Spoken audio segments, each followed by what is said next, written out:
At Vertex, we know the pace of global commerce is increasing, which makes managing tax more complex. And your enterprise systems weren't built to handle that tax complexity. This is where we come in with our platform that enables continuous compliance, giving you more transparency, improved accuracy, and better confidence in your tax data. To learn more about continuous compliance, visit vertexinc.com. Hello, everyone, and welcome to another episode of the Two-Footed Podcast here on EPL Index. Now, before we kick things off today, I just want to share something with everybody. This episode is brought to you by our partners at Sky Bet. We've teamed up with Sky Bet because they truly understand what it means to be a fan. Sky Bet appreciates the length that people go through to support their team in all areas, whether you're a match-going fan or otherwise, and there's just no better fit for us right now than a partnership with the good folks at Sky Bet. So with that said, let's go. What's good, boys and girls? Two-Footed Podcast. Today is Tuesday. It is the 23rd of July. Hope you're all well. The weather has improved drastically from yesterday, which is nice. As you will have heard before the show started, today's episode is brought to you by Sky Bet. And with that in mind, we have some Sky Bet data from the latest fan poll. And some of it's not really relevant because Gareth Southgate has already left. But this is interesting anyway. Do you think it should be Gareth Southgate's decision to stay or leave as the England manager? 86% said yes, it should be his decision. And obviously he did take his decision and he left. If Gareth Southgate decides to leave, which he has, do you think his time as England manager will have been a success? Now, 90% there said yes. They won nothing. Like, England didn't win anything under Gareth Southgate. So, for me, that just shows that the standards are very low. Now, I know I've talked about this with the Dutch before, where there's an expectation that England should do better than they tend to do, and that they should win more international competitions than they have. And the only success remains the 1966 World Cup on the men's side. Obviously, the Lionesses have had success, and there's been success at underage. But I think when you look at the talent that flows through the English game, English talent, not just the overseas talent, but primarily English talent here, like, it's just so strange that they haven't won anything since 1966. England had elite-level players in the 80s. Now, they were unfortunate. There was very strong international teams in the 80s. They had outstanding talent in the 90s. Again, there were some very strong national teams. The Germans, Brazil, Italy, France. But then, through the body of the 2000s, again, England had strong teams, and yet when you look at the teams that won the international tournaments, 2002 Brazil, fair enough. 2004 Greece. 2006 an Italian team that wasn't anywhere close to previous Italian teams. 2008, then obviously we get Spain and they dominate till 2012. And that's unfortunate, but there were two tournaments there in 04 and 06 that England really should have been in the mix to go and win. And then post-Spain, I mean, the Germans in 14 were very good. The Portugal team that won in 16 was very average. The France team that won in 18, very talented, but a mediocre manager. The Italians that won in 2020 or 2021 as it was, the Argentine team. Now, I know they've now won 3 in a row and kind of established themselves, historically at least, as one of the 2 best international teams of all time on the basis of success, if not talent in the squad. But it just feels like England have had opportunities to win multiple tournaments. And even, you know, if you look back into the 60s and 70s and 80s, and there was definitely other competitions they could have won. Yes, there were other strong national teams, but they had a strong national team. And now it's like you're celebrating losing in finals. And that to me is just the wrong mindset. That's where England are setting themselves up to lose. And I know that they swung big with Sven and they swung big with Capello, and ultimately neither of them paid off. But the last four choices, McLaren never ever qualified for the job. Hodgson, a mediocre Premier League manager. Allardyce, a mediocre Premier League manager. And Southgate, who wasn't even qualified enough to be called mediocre. They're settling. They're happy to take part and be in the competitions. They're not actually setting themselves out to win. And I will be curious to see who they go with as the next manager. And I've said I think it'll be Potter. And Potter, I think, is a good young manager, but he hasn't accomplished anything in a major league. And he was just sacked from the Chelsea job in his last employment. Carsley has done well with the underage teams. That would be following the blueprint of what Spain are doing right now. Eddie Howe seems to have ruled himself out of the mix. Do they wait? Do they appoint Carsley as a caretaker with, a brief to get us to the next World Cup and through the next World Cup? And then we're going to swing for the fences and we're going to go and try and get an elite level manager. But who's that manager? Would it be Pep? Could you see him taking the England job? Would the potential stench of the Manchester City situation be something the FA would be happy to deal with? I'm not sure. I don't see Klopp taking it. Simeone's not taking it. I don't think they'd appoint Conte. I think he's too volatile. Thomas Tuchel, he falls out with everybody. I don't think Nagelsmann would take it, especially given he's the Germany manager now. And I think when he leaves that, he'll want to go back into club football. Would Carlo Ancelotti be an option for them?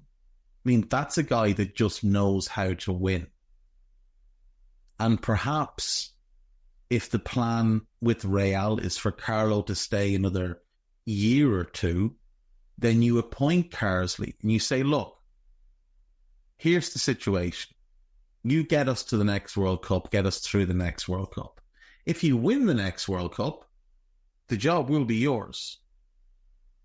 Go and win the next World Cup and the job is yours long term, as long as you want. But if you don't, we have someone else. If Carlo is available in a year, in 2025, and you can get him in with a year to prepare for that World Cup, then all the better. And I do think the plan with Real is for Xabi Alonso to take over in 12 months. But if Carlo wins the European Cup again, can you really dismiss him? That man will have won 4 European Cups with you. He's already won 3. Like, he's already won 3, 2 in this tenure. It's remarkable that he wouldn't just be there until he decided to leave. But that's how Real Madrid operate. And that's why they win so much. But if the FA could strike a deal with Carlo where he was willing to take over in 2025, and you just said to Carsley, look, we need you for a year. And then it's going to be Carlo. And then after Carlo, it'll be yours if this goes well.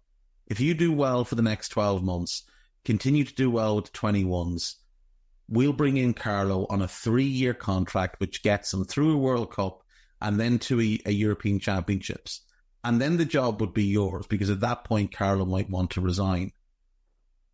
That might be the play for England, to go Carsley for a year and then swing for the fences with Carlo. We know Carlo likes living in England. He's done it twice with Chelsea and then with Everton. He speaks the language. He's comfortable in English football. He's obviously incredibly highly respected. I do wonder if that's the play, because I just feel like England have to go big. Unless they want to go, unless they want to go the Spain route and appoint Carsley, who's worked with a lot of the players underage, I feel like they have to swing big. And I think the biggest realistic name out there would be Carlo Ancelotti in a year. Alonso takes the Real job. He becomes available. Now, it is complicated by there being suggestions that he's got a pre-agreement to take over with Brazil, but who knows if that's true. You can certainly outbid Brazil. I think it would probably be more favourable for him to live in England. I know Brazil has the weather, but he's from Italy. England's much closer to home. Something to think about anyway. Should Harry Kane remain as England's first choice number 9? Only 16% said yes. And that is quite telling. And I don't know that it's wrong. Now, obviously, Harry Kane's record for England is sensational. He's the all-time leading scorer, 66 goals in 98 appearances. He's the team captain. When you start to look into where those goals have come from,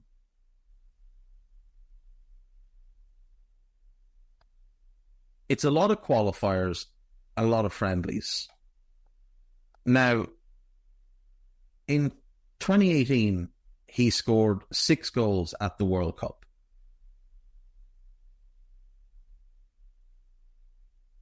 He scored 2 against a bad Tunisia team, and he scored a hat-trick against a really bad Panama team, including a goal he knew nothing about. He did also score against Colombia.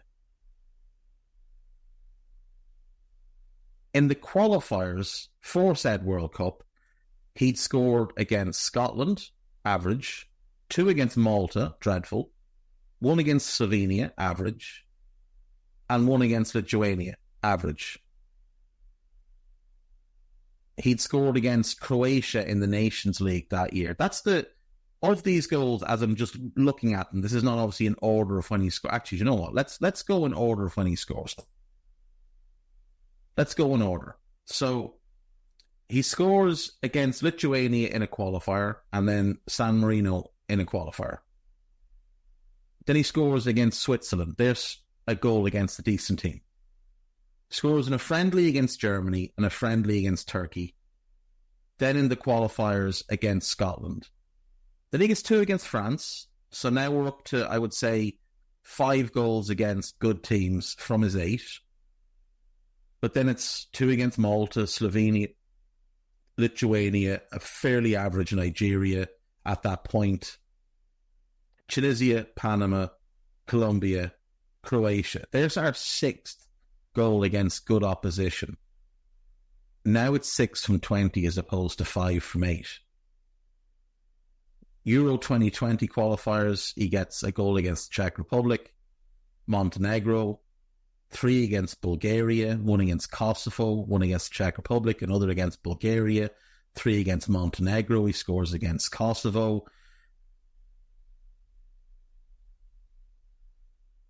Then he scores against Albania and Poland in qualifiers for the 2022 World Cup. But we're still only at 6 goals against good opposition, unless you want to give him the 2 against the Czechs, which I really wouldn't personally. In the Euros 2020, he scores against the Germans. Fair. There's 7 goals now against good opposition. Scores 2 against Ukraine. Scores against Denmark. There's 8. And that ends his competition there. We move on to the 2022 World Cup qualifiers. Hungary, Andorra, Poland, a hat-trick against Albania, 4 against San Marino. Then he scores against Switzerland. There's 9. He gets 2 against Germany in Europa League, in Nations League games. There's 10-11. Scores against Senegal in the World Cup. And scores against France. So we'll give him that one. One of 2 goals he got in the World Cup. A very poor World Cup for Harry Kane. But we've got 12 goals against good opposition here. Then he scores against the Italians in the qualifiers for the Euros. We'll give him that one. That's 13. Scores against Ukraine, Malta, 2 against Macedonia, 1 against Italy, against Scotland. Then he gets 2 against Italy. We're at 15. Malta, Bosnia, 1 against Denmark, 16, Slovakia, and 1 against the Netherlands, 17. Of his 66 goals, 17 are against good opposition. A number of them are penalties. A lot of them are tap-ins. Now, goals are goals. They count the same way. But 22 of his goals for England have been penalties. Like, the record is outstanding, but he doesn't perform at the same level for country that he has for club. It's just as simple as that. He does not perform as well for country as he has for club. And yeah, he can point to 15 goals in major tournaments, but what major tournament can he point to that he played well in? Because he didn't play well at the 2018 World Cup. He scored 5 goals in the group against crap teams and 1 goal in the knockouts. He didn't play well in Euro 2020. He did not play well at the World Cup, and he did not play well at this Euros that had just gone. He is by far and away England's best striker, but he doesn't perform at the same level that he does at club level. Now, part of that is also what you're putting around him, and I highlighted this before the tournament. You need to put pace around Harry Kane, and England didn't. Saka, Bellingham and Foden, they're not slow, but they're not fast. This is why Anthony Gordon or even Ollie Watkins on the left needed to be the play. And Southgate ignored it. He needs to have players that run off him. Son ran off him. Dele ran off him. At Bayern now we see Musiala moving off him. We see Sané, Coleman. England need to put pace around Harry Kane. And if they're not going to, then they shouldn't play Harry Kane. Have him as an option off the bench. The problem is, who do you turn to? So, realistically speaking, there's probably only 2 options, but I'm going to throw in 2 more. So I'm going to give you 4 options. And I just don't know that any of them are good enough, reliable enough, ready enough, despite the fact that all of them are at least age 26. Now we'll start with the 2 obvious ones, which is Ivan Toney, who's 28 years of age, has 6 caps and has scored once. And Ollie Watkins, who's 28 years of age, has 15 caps and has scored 4 times. They're both really good players. I've always said I'd love to see them play together as a duo. And as much as I think Aston Villa should be looking at a centre-back, if they went and signed Ivan Toney and that was the last business they did this summer, I would applaud it, because I think Toney and Watkins together would be absolutely horrifying to try and play against. But they're both really good. Are either of them good enough to start and be first choice for England? That's what I'm not sure of. And I think if you're not sure, the answer is no. The other 2 then are Tammy Abraham and Dominic Solanke. Now, Tammy is 26. He's got 11 caps. He hasn't been capped in 2 years, but he did tear his ACL. He's got 3 goals. Solanke is 26. He's been capped once in 2017. He just had an unbelievably good Premier League season, scoring 19 goals in 38 games, 21 and 42 in all competitions, and didn't get capped. You know when he did get capped? When he was at Liverpool. In a season in which he scored 1 goal in 21 games. That's when he got capped. Which shows multiple things, but the big club bias is obviously the biggest part of it. Both of them deserve a chance in the squad, but again, I don't believe either of them are good enough or ready enough to start for England. So with that being said, I think it should be Kane. I'm not sure he should be captain. I don't think he's a leader, but I do think it should be Kane. But I think you've got to build a team around Kane. You've got to play to his strengths. And the concern for England, and it should be very concerning for English football fans, who's the next great English striker? Like, just look at the under-21s. These are the players that have been capped as strikers, as forwards. Let's just say as forward players for England at under-21 level in the last 18 months. Noni Madeki, not a 9. Jamie Beno-Gittins, not a 9. Samuel Illing Jr., not a 9. Jayden Philligan, not a 9. Jay Stansfield, who, I mean, he's a forward player. I don't think he's an out-and-out 9. Had a really good year for Birmingham last year. Pretty good year at Exeter the year before. He's owned by Fulham. Probably gets a run at Fulham this year. Morgan Rogers, who's talented, but he's more of a wide player or a second striker. Liam Delap, I think he's more of a second striker, just joined Ipswich. Jonathan Rowe, he's a winger. Dane Scarlett, I mean, maybe. He's only 20, but he's only got one cap at under 21 level. Samuel Edozie, winger. Sam Greenwood, more of an attacking midfielder. And Joe Gilhart, whose development seems to have completely stagnated over the last couple of years. And having looked promising in the Premier League in the 21-22 season, had a disappointing 22-23 and a very disappointing 23-24. So who's the option? Is it Dane Scarlett? I mean, he went on loan to Ipswich in the Championship last year and didn't score a goal in the 12 games he played. Spurs pulled him back off the loan in January because the loan wasn't working for him. Now, that's not to say he won't go on and have a really good career. He may well. But as of right now, he's clearly miles away. I mean, I know the obvious one would have been Mason Greenwood, but, you know, let's be fair here. Ronnie Suter at Chelsea, Will Langshire at Tottenham, 19. Jamie Donnelly, also at Tottenham. Could it be Bailey Cadamateri? Is he Danny Cadamateri's son? He is.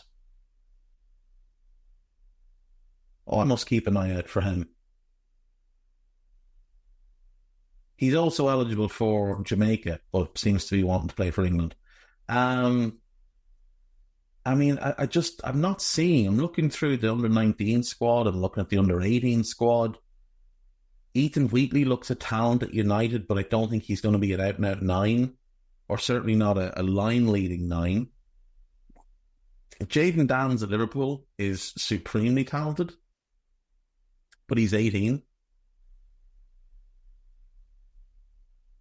So he's years away.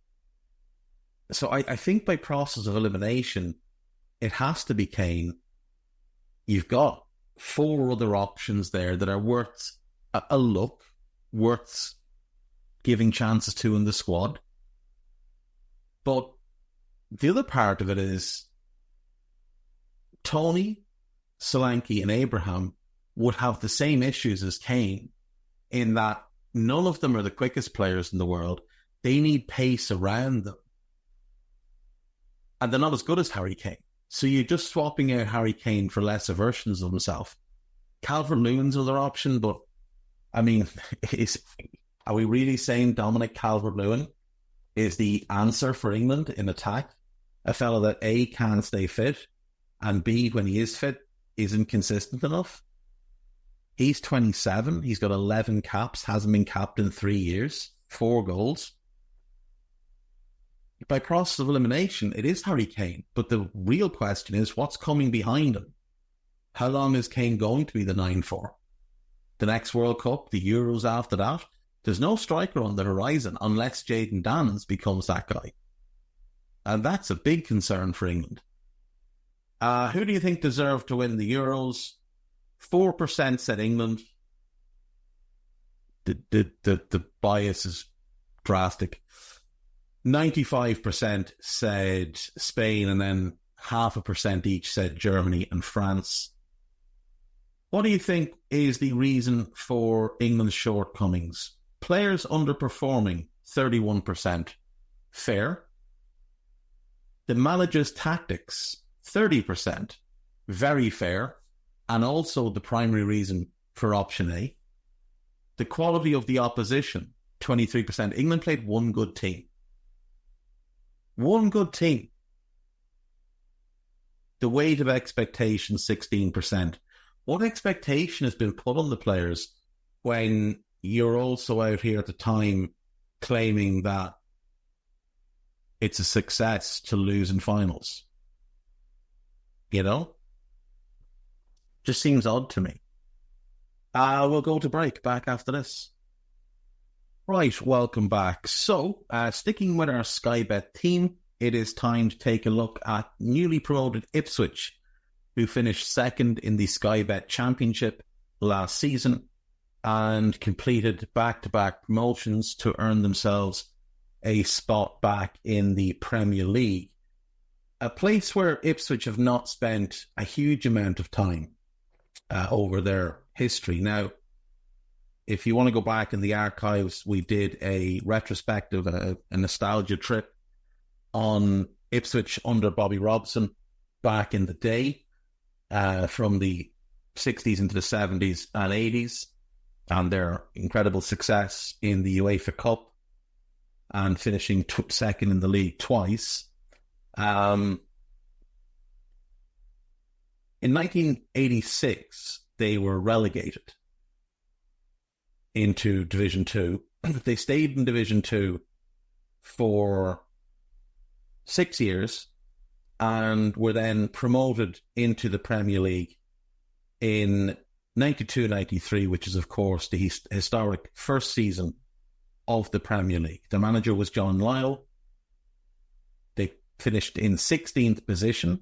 Some notable players in that squad. Craig Forrest, well known to Canadians, was around for a long time. Jason Dizelle, good player. His son Andre was a good player. Jason played for Ipswich, Tottenham, Northampton Town, Colchester, and Canary Island. He probably stayed at Ipswich a little bit too long. I think he was 26 when he left, 25 turning 26. Probably should have been out of there a couple of years earlier, but very talented player nonetheless. John Wark, who had been so vital to them in the 70s and 80s, and then had a spell at Liverpool, gone back to Ipswich, gone to Middlesbrough for a year, and then was back at Ipswich for his third spell. He's one of the most legendary players in club history.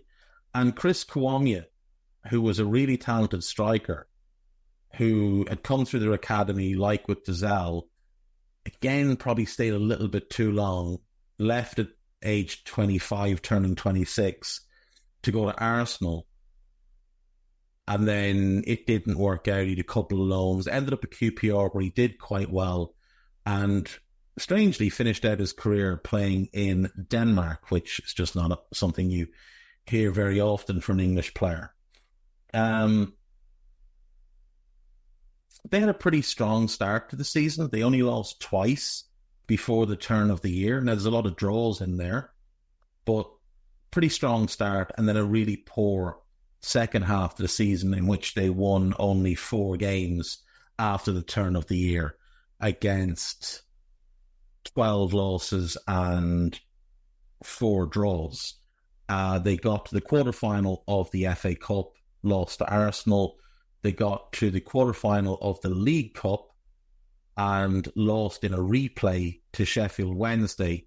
And I'm almost certain Arsenal won the FA Cup that year and Sheffield Wednesday lost the League Cup that year to Arsenal. Both finals, if I'm not mistaken, and I rarely am, were Arsenal versus Sheffield Wednesday. Yeah, Arsenal versus Sheffield Wednesday in both finals. So the Gunners came in on top of both, and the FA Cup needed a replay. What am I missing something? There was an incident.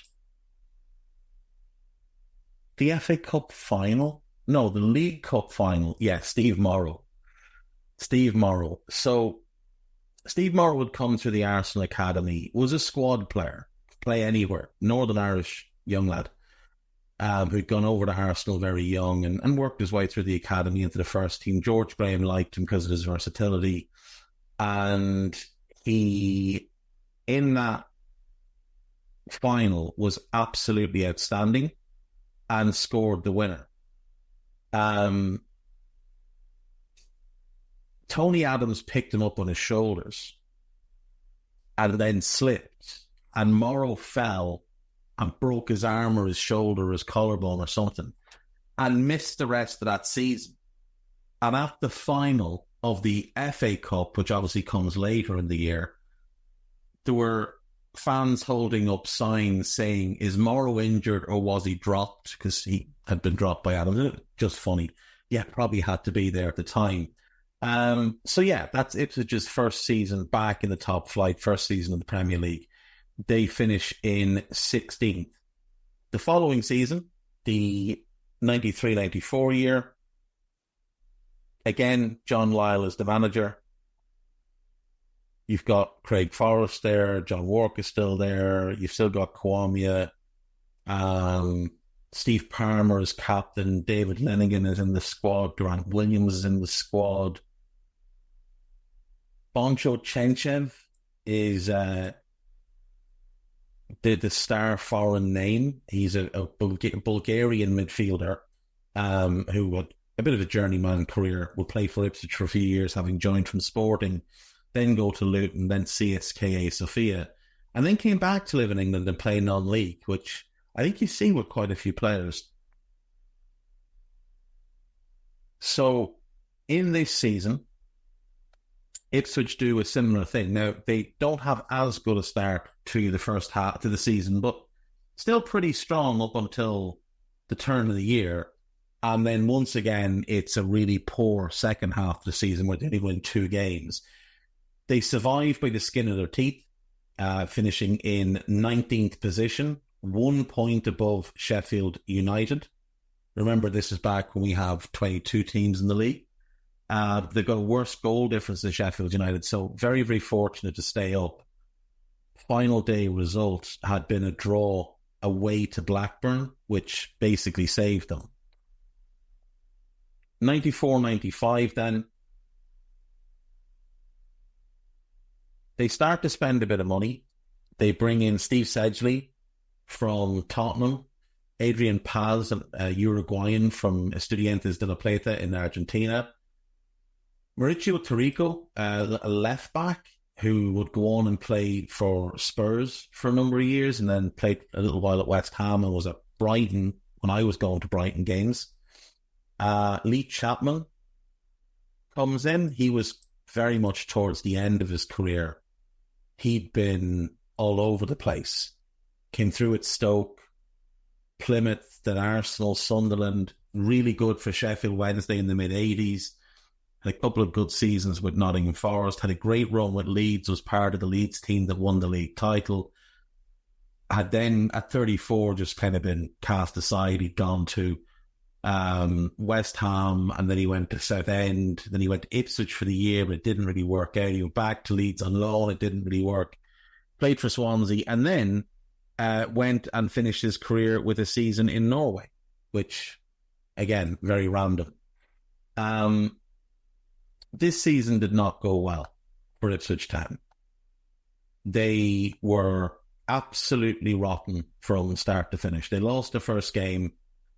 They lost 4 of their first 6. They lost 10 of their first 13. And they were bottom of the league, and they stayed bottom of the league pretty much the entire campaign. I think they did get to second bottom a few times, but only once did they manage to string successive wins together.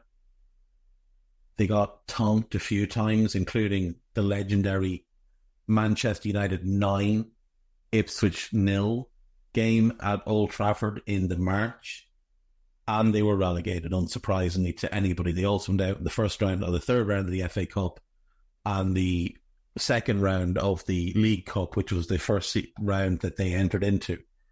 They finished bottom, 21 points from safety, and they were horrific. They conceded 93 goals. They only scored 29. They scored 36. They lost 29 games, only winning 7. And that was the last we saw of them until the 2000-2001 season. Now, under George Burley, they had won the playoffs in what we now call the Championship and come up into the Premier League. And they took the league by storm, truth be told. They finished 5th. They were aggressive. They were ambitious. They brought in good players. Herman Hreiderson, really good defender from Wimbledon. They brought in John Scales, who was towards the end of his career at that point, but a very good player. He came in from Tottenham. Can't remember how he did, but he was a good player. Chris Macon arrived from Sunderland mid-season. Alan Armstrong arrived from Middlesbrough mid-season. Richard Wright was the goalkeeper. Very, very promising at that point. Mark Venus was in the squad. He's probably best known for his time with Wolves, but he was very good for Ipswich. Scales, to be fair, played very little.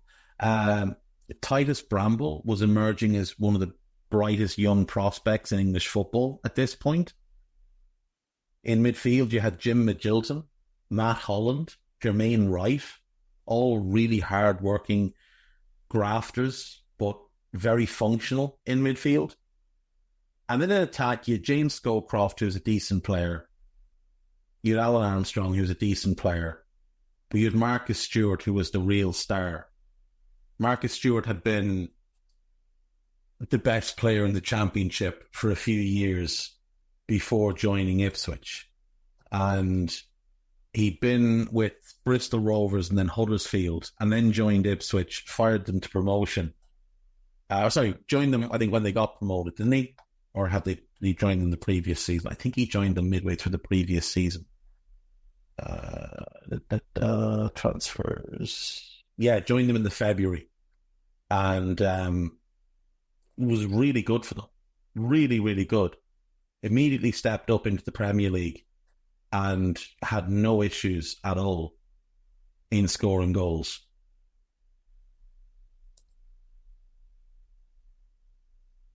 Bagged himself a total of 21 goals, 19 in the league, and proved that everybody had been right, that he was too good to be in the Championship and that the clubs had all been silly to not buy him. The following season then, 01-02, having finished 5th, there was some high expectations for them. And they went out and they brought in Finidi George, who was part of Louis van Gaal's team at Ajax, had moved on to Mallorca. I think he played for Real Betis in the interim. I'm almost certain he played one wing, and Danielson was the other wing at Betis. Matthew Sereni was a young goalkeeper, an Italian goalkeeper brought in because Richard Wright went to Arsenal. They signed Marcus Bent from Blackburn for sizable money at the time. Tommy Miller arrived. He was another good midfielder. And the expectation was, okay, they're not going to finish 5th again. There'll be some drop-off, but they should still finish, mid-table. They should still be a decent enough team. But it was an absolute mess. Now, I mentioned Titus Bramble and Richard Wright. They had emerged from the Ipswich Academy, which back in the 90s and 2000s was actually a very good academy, and also produced Kieran Dyer. Just trying to think what year Dyer would have made his departure. Yeah, so Dyer had left in 99, joined Newcastle, and was then capped by England quite soon after joining the Toon. But another player that came through was Darren Bent. And most people remember him from Tottenham, Sunderland, Villa, but he came through at Ipswich. And this season here, you've got a really good group of strikers with Armstrong, Stewart, they're the left left holdovers in the previous year. Scowcroft is gone. Darren Bent and Marcus Bent. It's a really good group of strikers. They had a strong group of midfielders. Unfortunately, the defence just couldn't keep goals out. And unfortunately for them, they started dreadfully. They won one of their first 5, 10, 15, 17 games. One of their first 17 games, 6 draws. And that was it. That was game over. Now, what was crazy was they were rock bottom of the league and everybody wrote them off at Christmas. Everybody wrote them off. And then they won 6 of 7. Sorry, they won 7 of 8. They won 3 just before the turn of the year, around the Christmas period. They lost on New Year's Day to Charlton. Then they won 4 in a row. And all of a sudden, they'd gone from, they're definitely going down, to, these are 12th. And they might stay up. Not only stay up, but they might be very comfortable staying up. And then they collapsed again and won only 1 game the rest of the way. Such a bizarre season. Because of the 5th place finish that previous season, they'd been in Europe as well. And they got to the 3rd round of the UEFA Cup and lost to Inter Milan. They actually beat Inter Milan at home in the first leg. They'd knocked out Torpedo Moscow, they'd knocked out Helsingborg, and then they beat Inter Milan in the first leg, but got hammered in the second leg. And their season should have been turned around by that run from late December through to the beginning of February, and then it just wasn't. They got hammered 6-0 at Anfield after winning 7 and 8. They got hammered 6-0 at home by Liverpool at Portman Road. And that was just it. They lost 4 in a row, drew 2, lost 1, drew 1, lost 2, won 1 against Middlesbrough. Hello, guy. And then they lost back-to-back games, and Liverpool hammered them 5-0 on the bottom on the final day of the season at Anfield. So Liverpool put 11 past them in 2 games. Shocking. Absolutely shocking. So down they went. And we haven't seen them since. That's the last time Ipswich were in the Premier League. Now, if we look at last couple of seasons, they were toiling away, let's just say, and not looking likely to ever come back up. That's how bad things had gotten for them. It didn't look like we were going to see them in the Premier League again. So they go down. That year, they finish 18th, by the way. For the next couple of seasons, they're in and around the playoff mix. 7th, 5th, 3rd. Then it's 15th, 14th, 8th, 9th, 15th, 13th, 15th, 14th, 9th. 6th into the playoffs. 7th, 16th, 12th. And then they get relegated. They get relegated to League One. And you think, okay, well, they'll come back up fairly quick. 11th, 9th, and 11th.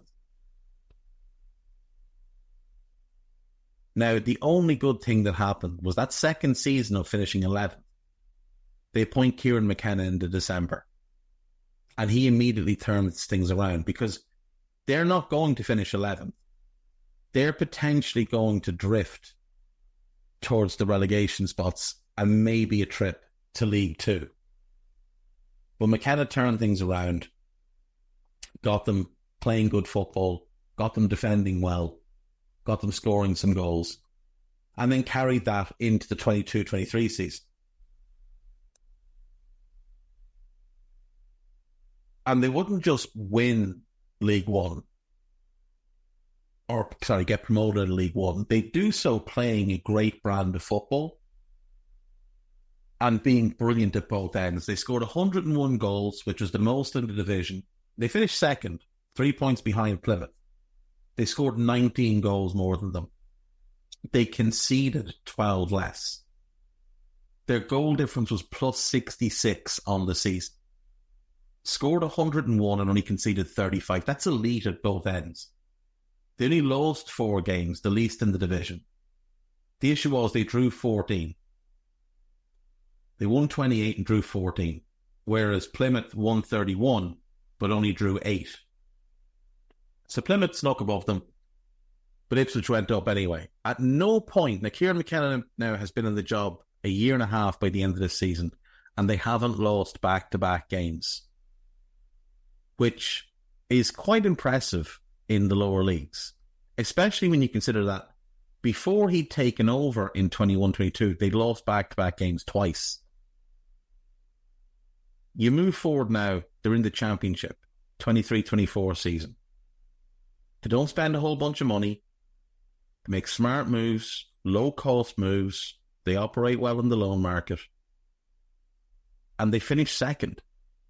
And again, they score the most goals in the division. They lose the least games in the division. Now, they conceded more than Leicester, Leeds, and West Brom. I think that was it. I think the 4th best defence that year. But still, scoring the most goals, losing the least games. It's a really good way to play football. It's to be very hard to beat and to score a bunch of goals.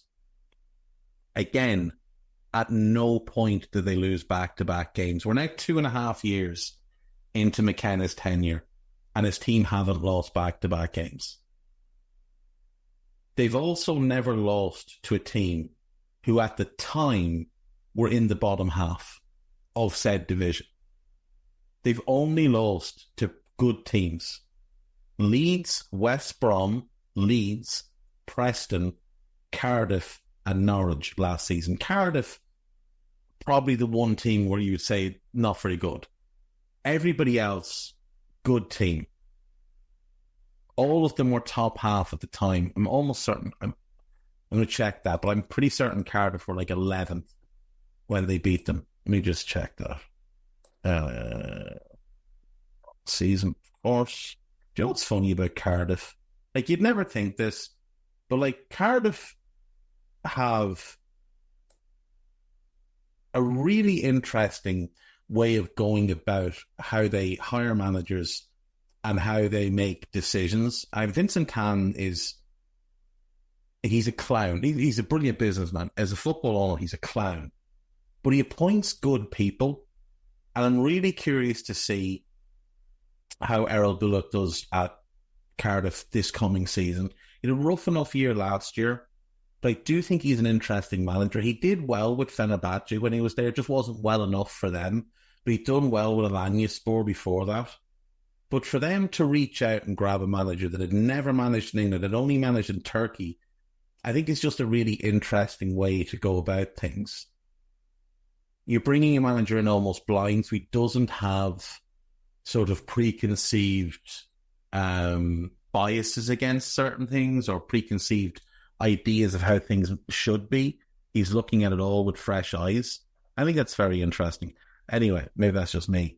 Cardiff. So they finished 12th. And when did they beat Ipswich? They beat them on match day 37, and they were 10th. Yeah, so I am right. They haven't lost their team who are the bottom half. Yeah, so there they are. There they are, back in the Premier League. Last season, they started off by winning 3 in a row. They beat Sunderland, beat Stoke, beat QPR, and then lost to Leeds. They beat Cardiff, beat Sheffield Wednesday, beat Southampton, beat Blackburn, and drew at Huddersfield. They beat Hull, they beat Preston, they beat Bristol, they beat Plymouth. They drew at Birmingham, drew at Rotherham. The Rotherham result, like the Huddersfield results, disappointing, as is the Birmingham one in the end. But at the time, Birmingham were half decent. They beat Swansea, they lost to West Brom, they beat Millwall, Coventry, Middlesbrough and Watford. Then they had their blip where they only won 1 of 9 games, but they only lost 2 of those 9. They drew at Norwich, they got hammered by Leeds, they drew at Leicester, drew at QPR, drew at Stoke, beat Sunderland, drew at Leicester again, lost to Preston and drew at West Brom. And then they roared back and won 6 in a row. Beat Millwall, beat Swansea, beat Rotherham, beat Birmingham, beat Plymouth, beat Bristol, lost to Cardiff, hammered Sheffield Wednesday, beat Blackburn, beat Southampton, lost to Norwich, drew at Watford, drew at Middlesbrough, drew at Hull, then beat Coventry and beat Huddersfield. If it wasn't for that little blip at the end, they would have won the league, which would have been even more remarkable. But I still love the idea that they come up second in both divisions. I just think that's kind of just some nice symmetry about that. At no point last season did they drop out of the playoff basis. The lowest they ever were was sixth after match week 4. They were sixth. And they never dropped below fourth after that. And even that spell in fourth was 4 weeks long. They were always in the top 3. And most of the season they were in the top 2. If we look at the previous season, they were 14th after match day 1. Then they were 7th. Never dropped outside the playoff spots after that. They were 4th for a week after match day 31. But they were top 3 the whole season. And most of that was in the top 2. Like, that's the type of consistency you need. I think it's been such an impressive job by Kieran McKenna. Like, I genuinely think this guy is set to go to the very top. They went out of the FA Cup in the 4th round, losing at home to Maidstone. Very disappointing. Knocked out AFC Wimbledon in the 3rd round. In the EFL Cup, they beat Bristol Rovers, beat Reading on penalties, knocked out Wolves, Premier League opposition, and then lost at home to Fulham. It's a really good season, no matter what, because they got promoted. I will be really curious to see how it works in the Premier League with McKenna. Can he do it in the Premier League? That's the question. There's no real point in looking at last season's squad because there will be a lot of change. We've seen Ledecki, he's left, the starting goalkeeper. He's gone. Harry Clark started 25 games, played 35. He'll be there. Leif Davies will start at left back. He's really good. Wolfenden will be one of the centre backs. Cameron Burgess will most likely be another one. Axel Tuanzebe was a squad player, but I think he adds value. I wouldn't be surprised if they bring back Brandon Williams. He's been released by Manchester United. So it wouldn't surprise me at all if Ipswich bring him back. He was a squad player for them last year, but he could add some value. In midfield, they'll have, Wes Burns played a lot last season. Omari Hutchinson, they've made that deal permanent. Massimo Luongo was very important for them last year. Played 43 games, 37 of them starts. Jack Taylor was an important squad player. Only 7 starts, but played in 33 games. Same with Marcus Harness, who played in 34 games, but again, only 7 starts. Up front, you've got Connor Chaplin. You've got Caden Jackson. Oh, Caden Jackson's gone. He's gone to Derby. He's a decent player. Unfortunately, they've lost him. They won't have Kiefer Moore back. They will have George Hurst again. They will have Nathan Broadhead. And of course, they have made some signings. They've made some good signings as well. I like the moves they've made. They've spent big money on Omari Hutchinson. I think that's a really good get for them. It was very important in their season last year. Ben Johnson in on a free. I love that deal for them. Premier League proven quality operator at both sides. Jacob Greaves has been the best centre-back in the Premier League and in the Championship for a couple of years. That's a great get. Liam Delap, I think they've overpaid a little bit, but I do like him. And I think he'll be a good player for them. I'm not sure he gets enough goals. And that's one of the concerns I have. And they've brought in Muric, the goalkeeper from Burnley, who I'm not overly keen on, but he's an upgrade for them and they didn't pay big money. They've still got a lot of work to do.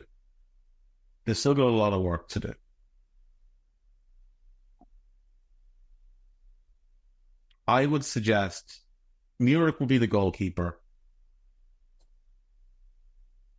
I guess he'd be the starting goalkeeper. In defence, Leif Davies will be the left back. Greaves will be one of the, and I think Johnson will be the right back. Greaves will be one of the centre backs. If he plays at 3, I'm guessing it's Wolfenden and potentially Burgess, potentially Edmondson. I'd like to see them add one more centre-back, if I'm being honest. Wolfenden I do like, and he's a lad that's come through their academy, been there, seen all the crap. Similar enough situation to Lewis Dunk, I think. I think he could do similar for Lewis to what Lewis Dunk has done, step up to the Premier League and adapt to it quite well.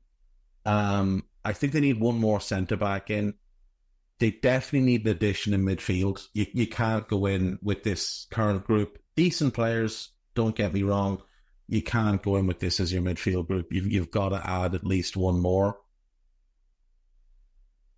I like the signings they've made in Delap and Hutchinson. They still need one more in attack, and they know they need one more in attack. They've tried to sign Jaden Philligan. That one hasn't worked. Wouldn't be surprised to see another winger arrive. They're also currently in pursuit of Sammy Smodics of Blackburn, who obviously had a brilliant year last year for Rovers, and I think would make a lot of sense for them. I think he would fit in quite well. Now, he doesn't necessarily solve all of the goal-scoring problems, but I do think he'll add a goal-scoring threat and an element to the team. You look at what he did last year, 27 goals in 44 games just in the league, 33 in 48 in all competitions. Now, can he replicate that? It's unlikely, but if he could get you 10 to 12, that'd be really good. So, centre-back, one in midfield, winger, striker, and Smodics. I would say 5 more need to come in. They'll work the loan market. I think that might be important for them. I could see him maybe tapping into some of his connections at United, and then potentially maybe they look at City and Chelsea, who might have excess players to loan out. But the big keep was getting McKenna to sign the new contract. He is the difference maker there. He is the real crown jewel at that club.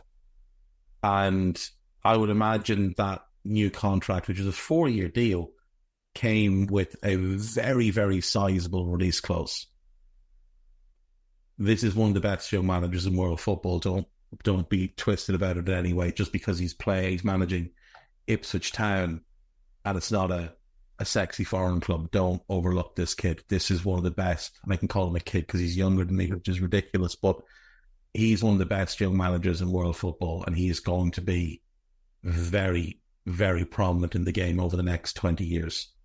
I'll be back after the break. Right, welcome back. So, quite a bit of news. Europe's top leagues have banded together, including the Premier League and FIFPro, and they are suing FIFA over its abusive dominance in the game. The European leagues, which represents 39 leagues and 1,130 clubs in 33 countries, says it's filing a complaint to the European Commission to protect the welfare of football. I would expect to see this followed with a similar lawsuit at some point against UEFA. In May, FIFA rejected the claim that FIFPro and the World Leagues Association were not consulted over plans to host the 32-team Club World Cup. I think this is the big pushback. Too many international games and this Club World Cup. The clubs don't want to be playing in that. They don't care about it. They don't want the extra hassle of it. Not enough clubs are going to be involved to make it worthwhile for all the clubs. And there's just too many international games. So, yeah, I mean, I can see the logic behind this lawsuit. We'll be curious to see how it plays out. Beto of Everton says he needs to have haters and people criticising him in order to prove them wrong, and admits he struggled to adjust during his first season.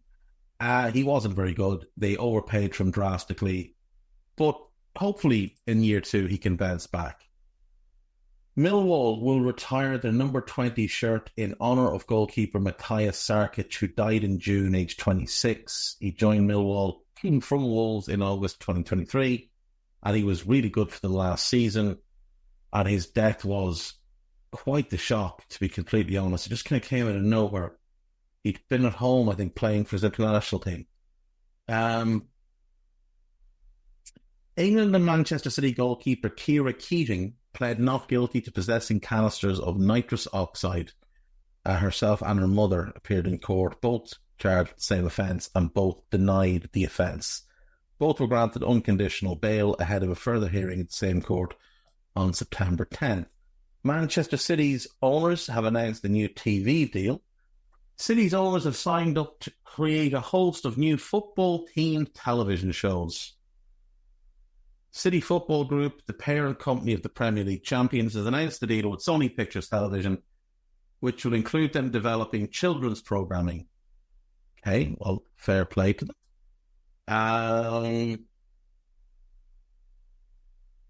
Okay, UEFA have charged Alvaro Morata and Rodri for chanting Gibraltar is Spanish during their Euro 2024 celebrations. Okay, England don't like being told that land that they stole isn't their own. The ex-Man United wonder kid helping youngsters to find clubs. Okay. So Fabian Brandy is the player in question. He was part of the United Youth Cup team in 2007 when they lost in the final. Danny Welbeck was also in that team. Don't recognise anyone else. But yeah, it appears now that he is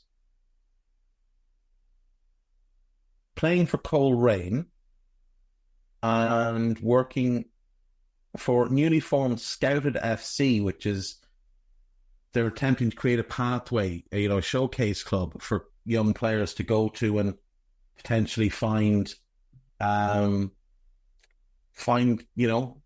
career in the sport. Right, gossip. Let's get wrapped up. Manchester City are considering a move for Eberechi Eze, with the England international having a release clause of 60 million plus add-ons. Don't think you can have a release clause that includes add-ons, so I think that's wrong. Saudi Arabian club Al Ittihad are weighing up a move for KDB, which is why City are potentially looking at Eze. Manchester City are interested in Gianluigi Donnarumma as a replacement for Ederson. If Ederson was to go to Al Ittihad would have to pay 40 million to get him. Paris Saint-Germain want Jadon Sancho, and he appears to be open to the idea of joining them. PSG are also interested in Bruno Fernandes. I've said before I would sell Fernandes if I was United. Everton are preparing to offer for Jared Bowen a new improved contract. This is Fabrizio Romano pretending that this is news he's breaking, but it's actually been broken 3 days ago, and he's copying it and not giving anyone the credit, because that's what he does. Aston Villa are targeting João Felix after agreeing to sell Moussa Diaby. Now, which journalist in The Guardian is it? Ben Fisher, don't know him, so we won't call him a spoofer. Bottom value Richarlison at 60 minutes. So much of this is just the same crap from yesterday. Brian Hill and Sergio Reguilon were left out of Spurs' pre-season tour of Japan and South Korea so they can explore moves away from the club. Newcastle held talks with Eddie Howe to reassure him about the scope of his role, and the club are confident he would reject taking over as England boss. Arsenal are prepared to offer Eddie Nketiah as part of a swap deal for Mark Guehi. There's no chance Palace are taking that. I do think they'd like Nketiah, but not as part. And why would Arsenal need another defender? Jesus, what? Marseille have agreed personal terms with Nketiah and are confident of completing a deal. I think they want a loan with an option to buy, though. So they've just bought Greenwood, and I don't think they can afford to buy both. Manchester United and West Ham are competing to sign Nazar Mazraoui from Bayern Munich. He's really, really good. He'd be a good get for United, to be fair. Be a great get for West Ham. West Ham could pursue a deal for Wan-Bissaka if Mazraoui goes to Old Trafford. Negotiations between PSG and Napoli over a deal for Victor Osimhen have stalled, and Besiktas have told Alex Oxlade-Chamberlain he's no longer part of their plans. I think that happened a few weeks ago. Right, folks, that's it from me today. I'll see you all tomorrow. Take care of yourselves. Bye-bye. Sports Social Podcast Network.